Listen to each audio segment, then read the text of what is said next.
The largest bail of all time is paid to release SBF. Live crypto charts come to Twitter, and which cryptos were the most searched on Google this year? These stories and more this week in crypto.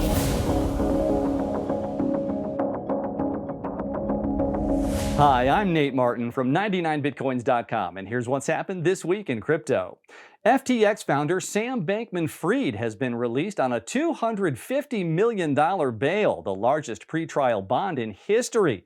The bond was signed by his parents, who will keep him under house arrest at their home in California. Meanwhile, Caroline Ellison, former CEO of Alameda Research, pleaded guilty to fraud as part of a plea agreement to avoid criminal charges in return for her full cooperation. Social media giant Twitter has integrated a new cryptocurrency feature allowing users to check the current prices of Bitcoin and Ethereum. The graphics display the logo of the market tracking site TradingView and a link to Robinhood, but it's unknown how these firms are involved. Elon Musk stated that this is just one of many product improvements.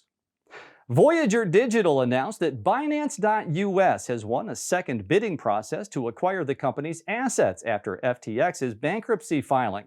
The company had billions of dollars worth of crypto from 1.7 million users at the end of 2021, but a broader market downturn and a series of bad bets has chipped away at the firm's available capital.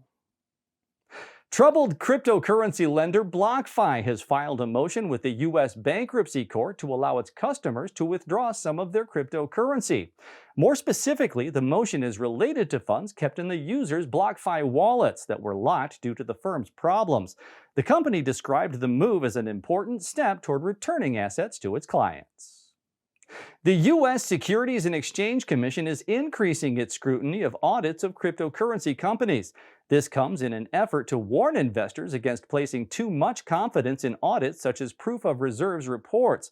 Senior SEC official Paul Munter said that such reports don't offer enough information for an investor to assess whether the company has sufficient assets to cover its liabilities. Republican Senator Pat Toomey has introduced a new bill aimed at creating a regulatory framework for stablecoins. The senator called stablecoins an exciting technological development that could transform money and payments.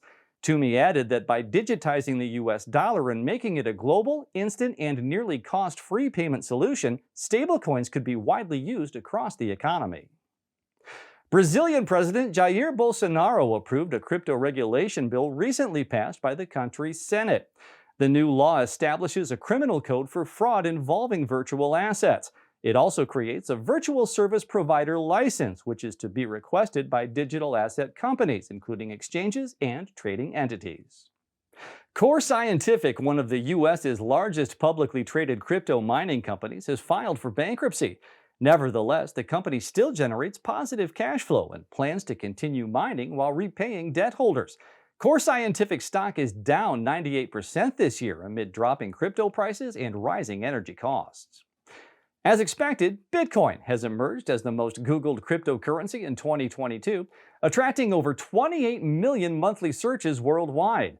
While interest in Bitcoin has remained relatively high, more surprisingly, Dogecoin came in second and Shiba Inu third. Even with Ethereum's much-hyped merge in September, it only managed to secure the fourth spot. That's what's happened this week in crypto. See you next week. If you've enjoyed this video, leave us a thumbs up, subscribe to the channel, and click the notification bell so you don't miss a review, news update, or the clearest information about Bitcoin and cryptocurrencies anywhere.